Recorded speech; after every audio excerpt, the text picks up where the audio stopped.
What's going on, our friends? Welcome to You'll Never Talk Alone. Caroline here with my pops. Tatush, what's going on? Not much. It's good to be here again with you.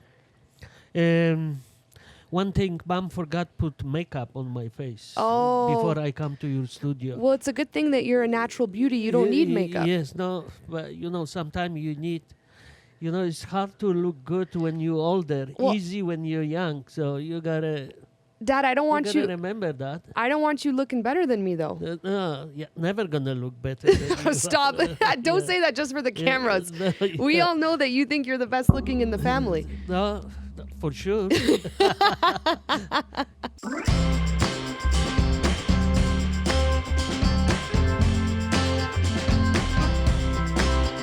How are you feeling? Liverpool just signed Wirtz. Oh, I'm so amazing, and I think 2-3 more players in the line.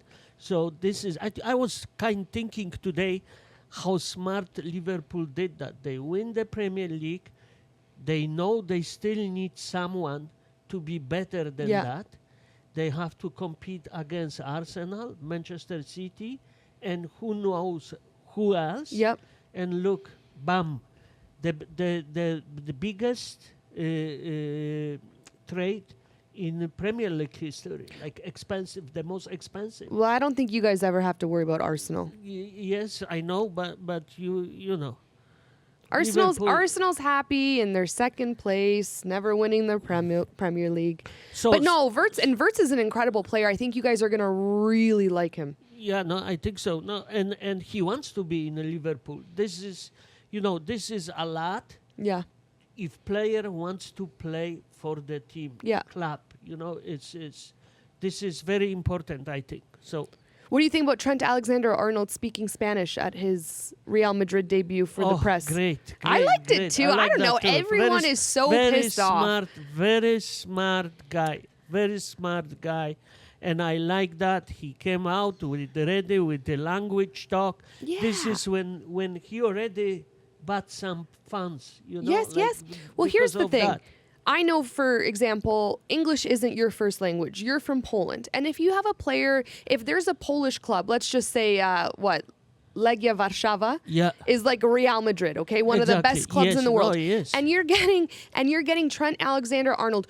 How impressed would you be if you're, even just a Spanish football fan, to see this kid come in and start speaking your native language? Like, I just think it's such a tone of respect. I understand Liverpool fans are not happy with Trent Alexander-Arnold, but at the same time, like, what do you expect from him?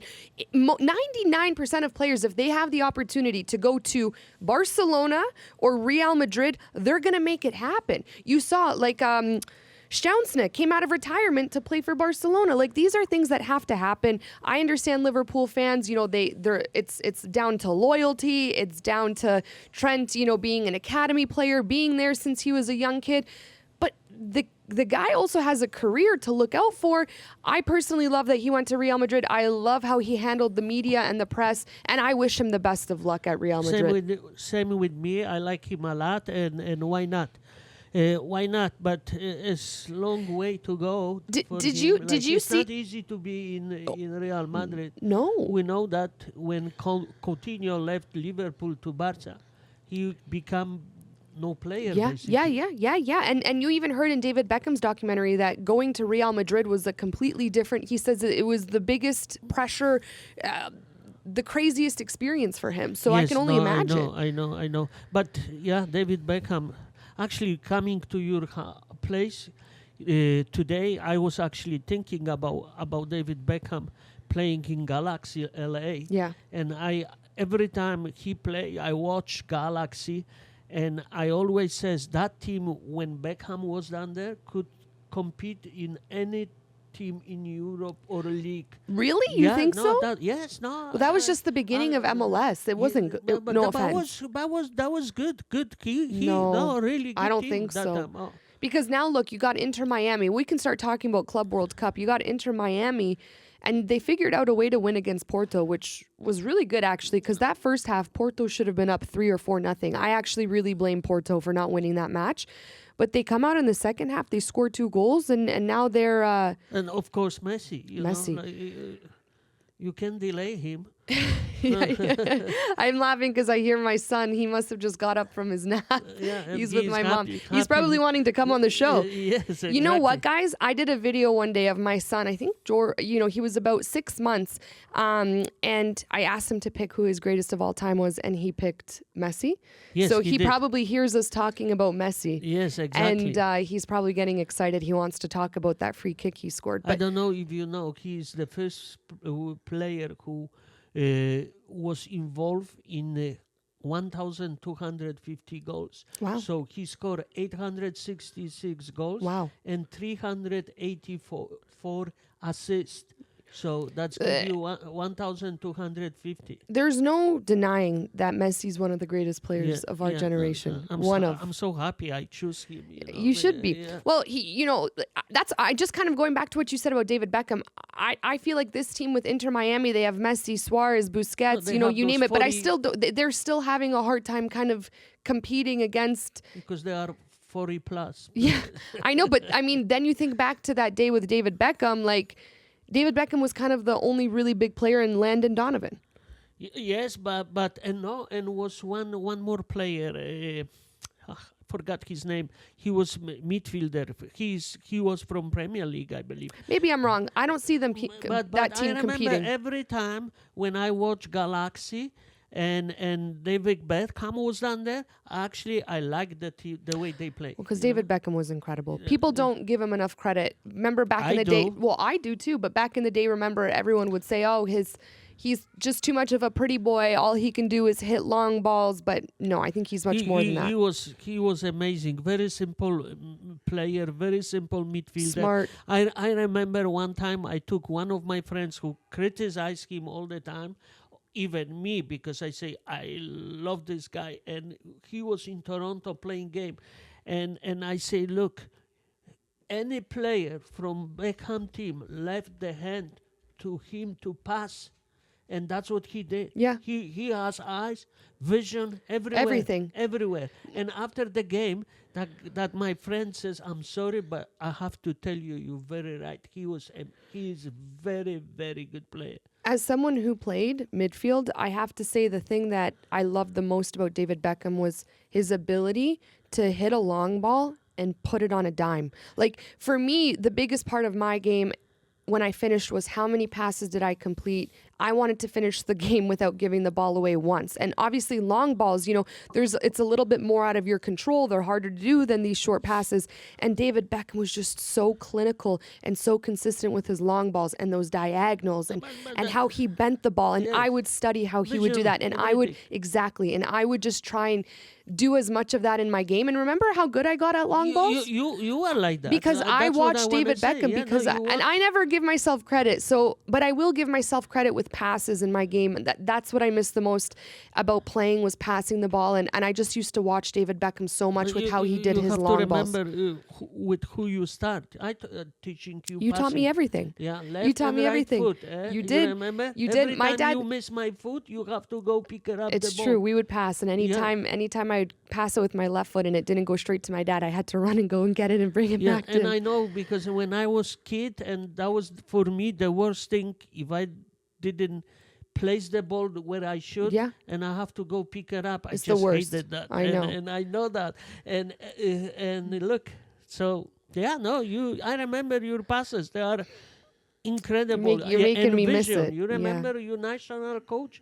He says, no one has that vision as you. So. Yeah, I miss it. That's why you have to be center midfield. That's with why vision, passes and everything. Hopefully my son decides to play football. We'll see. Whatever he wants to do, we'll support. But if he played football, I think I'd cry every practice, every game. But okay, going back to Inter Miami. First of all, David Beckham from his playing career into his business, I think he's unbelievable.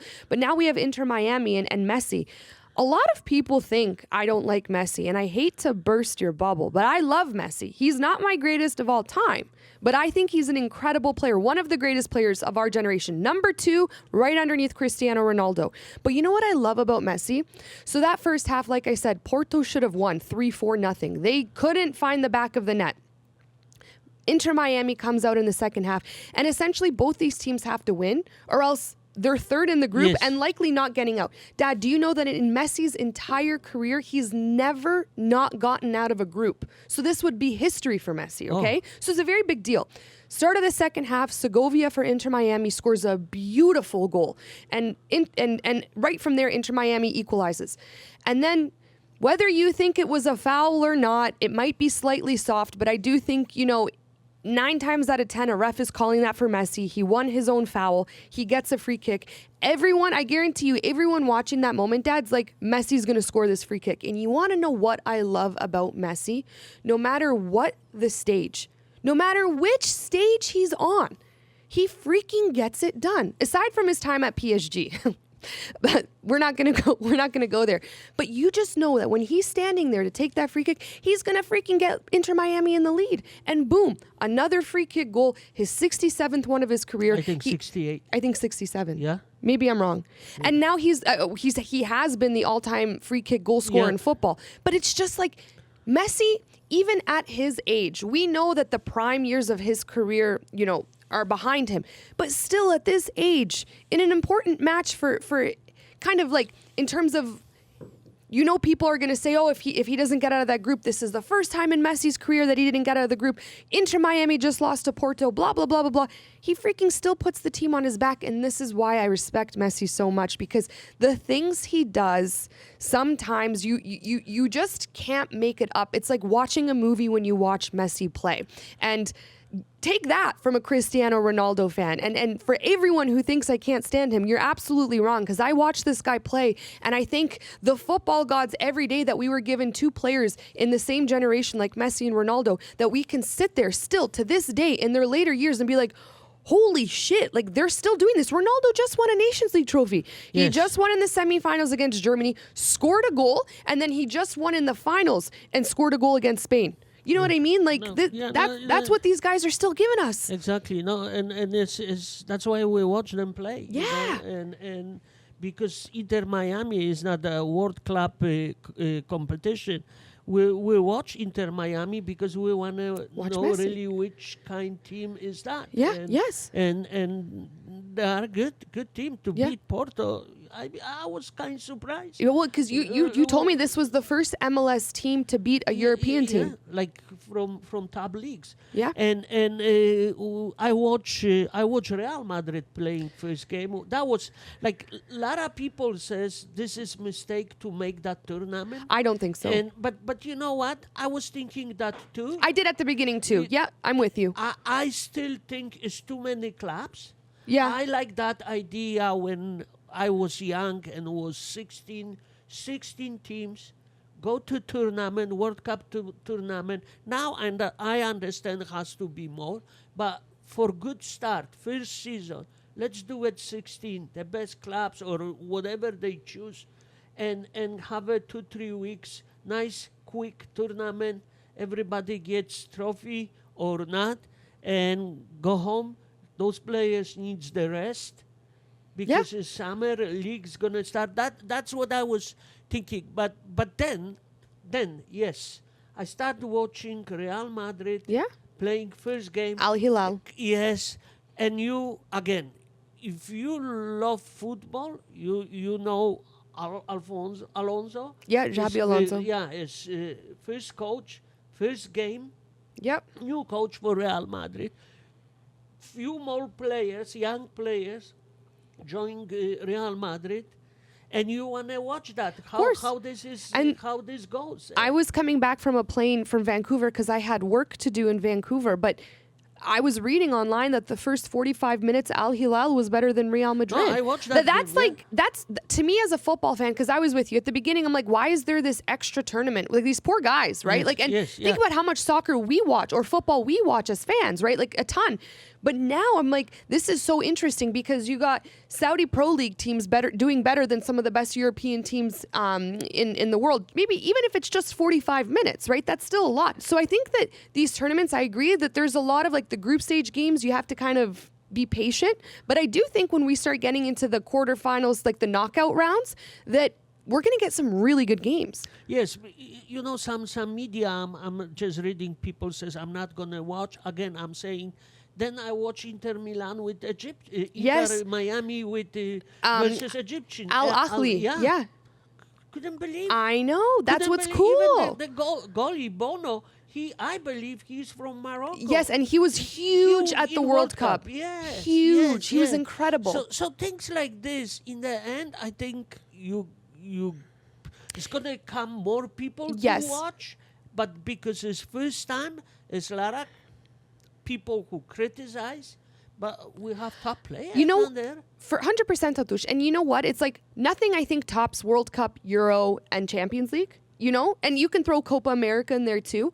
But I think this one's like fun to watch. I don't feel like the stakes are as high, but it's fun to watch Real Madrid play Al Hilal. It's fun to watch, Bayern Munich versus Auckland was crazy. But for a Bayern Munich fan, you saw your team score 10 goals. You know what I mean? Even for this Auckland team, they're playing one of the biggest clubs in Europe. And a lot of these guys who played for Auckland City, this football team is their part-time job. So a lot of them are students still living at home with their mom and dad. Like, that's kind of cool. These storylines are cool. And as a football fan, it's just fun to consume different kinds of matches. And I'm like, after a few days of the Club World Cup, I'm like, oh, I really like this. And I had to miss that Real Madrid Al Hilal game. And I was mad that I was missing it, No, I agree with you. And you don't believe how many young players you see in joining the Real Madrid. Yeah. But also, this kind of tournaments give big chance for younger players 100%. to play. Even think about Trent Alexander-Arnold. It's a nice start for him. You're not getting thrown right into La Liga, right into the Champions League, right into an El Clasico. He has time to kind of get adjusted to Real Madrid, to his new teammates, to Xabi Alonso. I've heard some people say that he did really well. Some people say that he did really poorly, but he's going to kind of find his footing now in a Club World Cup where maybe it's serious, but not the most serious competition. Was even for me excitement to see Modric, and they saying this is probably last game for Modric. Yeah, last tournament, and he's going to leave. And there was a lot of people on stands who just cheering for him. Probably Croatian, and not only because a lot of people respect him. Oh my gosh, of course, player. So that was nice to see him, and good tournament and kind of surprise tournament. Yeah, I agree with you, Dad. And fun to watch. Quickly before we jump off, Canada played Honduras in the Gold Cup. I actually went there. The Gold Cup and the deodorant company Degree flew me out with my husband, so we were able to go and watch that game. And it was so great because I don't remember the last time, it was a 6-0 scoreline. Like, Canada put 6 goals into the back of Honduras's net. And you know what? It made me sit there so proud of this Canadian team. And remember, Alphonso Davies is still injured. Like, he's not playing, and this is Canada's obviously his best player. And I'm sitting there and I'm like, I remember the days where Canada could barely, they were losing to Honduras. They could barely score a goal. Now you fast forward to 2025, 1 year before the World Cup where Canada's hosting it, and they're scoring 6 goals. So I was just so proud of them because I think people make fun of Canada, North America, the U.S., we're not these footballing nations, but we're becoming one. No. And it makes me so proud of them. And the women's team is I have Christine Sinclair's jersey here because she's the greatest of all time in the women's game. So I always love watching the women's game. But for the men's team, I'm really excited what they can do in 2026. And I do think that they can surprise a lot of people. No, I think so too. If you go back to your youth years when you play, every time we drive, we see 10 football fields and kids playing, boys, girls. And this is what we scoop now. Yeah. Jessie Marsh is doing an incredible job. Probably has scouting coaches all over the Europe with looking for players with Canadian background. Yeah. And he give them chance. Yeah. And people seeing now, why not? Yeah. I can be in World Cup. I can be national player for Canada. And we have good young players in Canada right now thank you to MLS. Yes, I agree. I always say that. Completely, because it gives them a start. Vancouver Whitecaps. Yeah. There's so many young kids that I come across and they're like, oh yeah, I'm going to Vancouver Whitecaps camp. And I'm like, this is so important for these 14, 15, 16-year-old players that want to go professional. They might not want to go to Europe, to do tryouts and stuff. Maybe they're not able to go to Europe, and they still have like a good stepping ground in MLS. Yeah. And there were a few players who scored for Canada that night that I haven't heard of as frequently, and that made me so impressed with Jesse Marsch, because he's trying things. And guess what? When you try things, you figure out what works, and they're putting balls into the back of the net. And this was one of the most exciting games I've seen from Canada in a long time. And what's nice about Canada is like they're just. Remember them at the Copa America? Yes. Yeah, they did really well against Argentina. Yeah. I forget how far they went, but they made some noise. And I feel like every single time we're kind of watching them in chunks of the year, they're going to get a little bit better and a little bit better up until 2026. And I like Jesse Marsch. I do too. Like this is all about hire good coach. Yes. And that's how he is. He's got huge experience in Premier League, in French League, I believe. Yeah. And he's with MLS I think, coming back as national coach. Very, very good coach, and there we go. I can't wait. I can't wait for the World Cup. And one thing I want to just say for anyone who's not from Canada, we're known for hockey, right? Like Canadians are known for hockey, and we do love hockey here. But there's been such a shift towards the sport of football. I think Canada qualifying for the first World Cup in, I believe, 37 or 38 years at the last World Cup in Qatar changed a lot.